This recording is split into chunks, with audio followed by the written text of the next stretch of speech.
Ramadan ten einde. Eerste vrouwelijke schipper voetveer. Het is vandaag 13 augustus. Dit is het Pelemaasjournaal.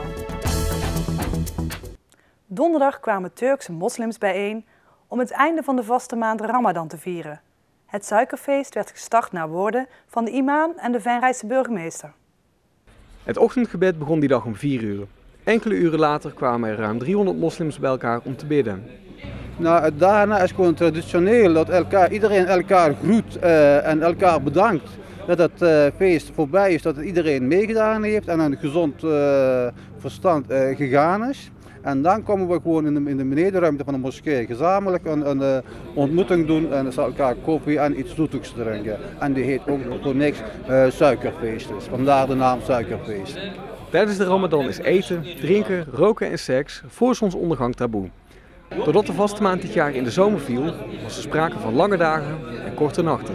Nou, het is een kwestie van willen doen, want als je iets wil bereiken, dan moet je ook 100% erachter staan. En door het wil is het ook eerlijk gezegd, de eerste paar dagen was het wel zwaar gevallen, maar wij hebben daarna geen enkele moeite gehad.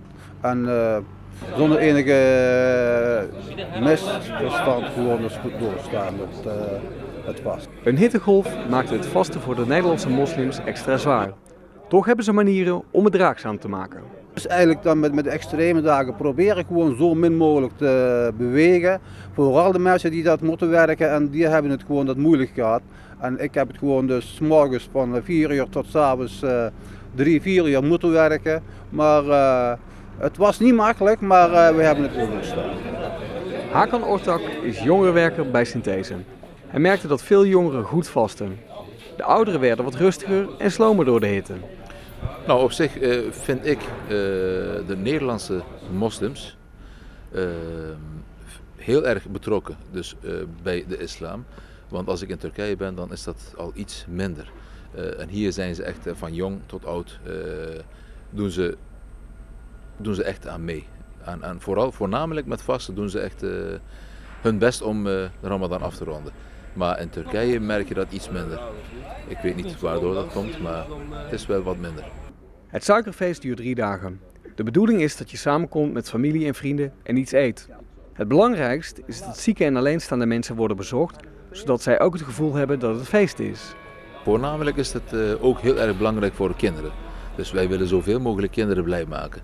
Nou, dan is het zo, we gaan op bezoek en als we kinderen zien, dan geven we extra meer aandacht. Of we geven snoepjes, of we geven geld, of we geven cadeautjes aan kinderen. Zodat zij ook beseffen van het is feest. En naderhand doen zij dat weer bij hun kinderen. En dat gaat generatie tot generatie door. Dus we gaan zo meteen naar mijn moeder eerst om te beginnen, naar je ouders. En daarna vrienden, kennissen langsgaan. We gaan niet een half uur of 3 kwartier op bezoek. Maar 5 minuten, 10 minuten, even binnen, even gezellig praten, wat eten en dan weer verder. Op zaterdag 17 augustus, als het werkelijke suikerfeest voorbij is, wordt er in het Brugske een suikerfeest georganiseerd door het wijkplatform. Iedereen is welkom en de bedoeling is kennis met elkaar te maken. Er komt een Turkse maaltijd. De imam heeft ook heel veel vrouwen gesproken of zij mee willen doen of ze weer willen koken zeg maar, voor het suikerfeest. De Marokkaanse gemeenschap die doet daaraan mee, de Somalische gemeenschap. En dat wordt ook een hele gezellige suikerfeest. Wie wordt de Venraynaar van het jaar 2013? Nieuwsblad Pelemaas en Pelemaas TV zetten ook dit jaar weer deze verkiezing op touw. Vorig jaar werd de Venraydse huisarts Harry Schraven vanwege zijn inzet voor de begeleiding van mensen met dementie en hun mantelzorgers uitgeroepen tot Venraynaar van het jaar.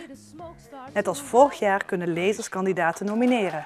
Maar de redactie van Pelemaas komt zelf met een aantal nominaties. In een speciale uitzending van Pelemaas TV op Oudejaarsavond wordt de uiteindelijke winnaar bekendgemaakt. Kandidaten kunnen tot en met 1 december worden aangemeld bij de redactie van Pelemaas. Voetveer Kobus in Blitterswijk wordt na 10 jaar voor het eerst bemand door een vrouwelijke schipper. Drea Dries uit Venray bezit het vaarbewijs en kan overweg met de pont. Vorig jaar bestond het voetveer tussen Blitterswijk en Wedderlooy 10 jaar. De aankleding werd gemoderniseerd. Jan Bartels van Tante Jet aan de Maas gaf toen in een interview aan dat het tijd was voor de eerste vrouwelijke schipper. Ik heb een oproep in de Pelemaas gezien. Nee, het was geloof ik met het 10-jarig bestaan van Cobus. En toen stond er een heel interview met schippers en met het bestuur in de krant. En daar deden ze een oproep weer voor nieuwe schippers. En daar stond ook tussen haakjes bij, ook vrouwen zijn welkom. En toen dacht ik meteen, dat is iets voor mij. Een schipper van het veer heeft een klein vaarbewijs nodig. 2 maanden voordat de boot te water ging, begon Dreyer Driessen met de theorie. Nou, wij zijn in februari begonnen met de cursus. Die hebben we gekregen van Hunder Watersport. En dat was dan de theorie, puur de theorie. En ik vond het behoorlijk pittig, want je moest echt heel veel leren. Ook omdat het op technisch vlak is natuurlijk. En dat je heel veel van motoren en van diesel en van accu's en weet ik wat allemaal moet weten. Van windrichtingen, van waterstromingen, waar ik eigenlijk nooit iets mee van doen heb gehad. En dus dat was wel even leren, ja. Dat was wel pittig. En in mei hebben wij met 3 schippers het examen gedaan in Den Bosch en allemaal geslaagd. Dus dat was wel supergoed. Praktijkervaring is belangrijk bij Driessen. Zij vaart daarom al een tijdje mee met anderen om te zien hoe het gaat. Nou, met alles erbij zijn we dus inderdaad gestart in februari met de cursus. Toen zijn wij ook praktisch mee gaan varen op de veerboot. En gewoon om ook de praktijk te leren. Want als je het vaarbewijs 1 haalt, hoef je eigenlijk alleen maar theoretisch kennis te hebben. En het vaarbewijs op zich, de praktijk, die leer je naderhand pas. Maar ik vond het toch wel belangrijk om tegelijkertijd ook de praktijk te ervaren. Zodat je ook weet hebt van wat je aan het leren bent. Na haar pensioen vond Driessen het nodig vrijwilligerswerk te gaan doen. Er zijn meerdere aspecten aan het varen die zij waardeert. Ik vind dat juist het leuke, dat je met mensen in contact komt, dat je even een praatje maakt op de boot, dat je veel in de buitenwereld bent, in de buitenlucht bent. Het water begint me steeds meer te trekken, want daar had ik eigenlijk niet zo heel veel mee. Maar dat ga ik steeds leuker vinden. Dus je ziet nou ook heel veel dingen in de natuur en op het water die ik eerder niet zag. En dat trekt me. En ja, dat is eigenlijk een van de redenen geweest waarom ik me aangemeld heb. Van buiten zijn, met mensen omgaan. En dit technische verhaal, dat heb ik ondertussen onder de knie. Dus ik kan ze veilig naar de overkant brengen en weer terug. En dat is ook fijn om dat geleerd te hebben.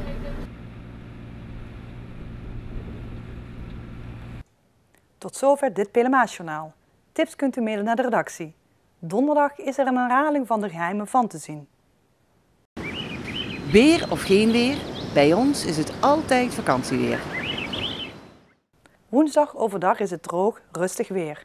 Er zijn zonnige perioden en stapelwolken. 'S Avonds komt er geleidelijk ook sluierbewolking. Het wordt 's middags aangenaam warm met maxima van ongeveer 22 graden. Dankjewel voor het kijken en heel graag tot donderdag.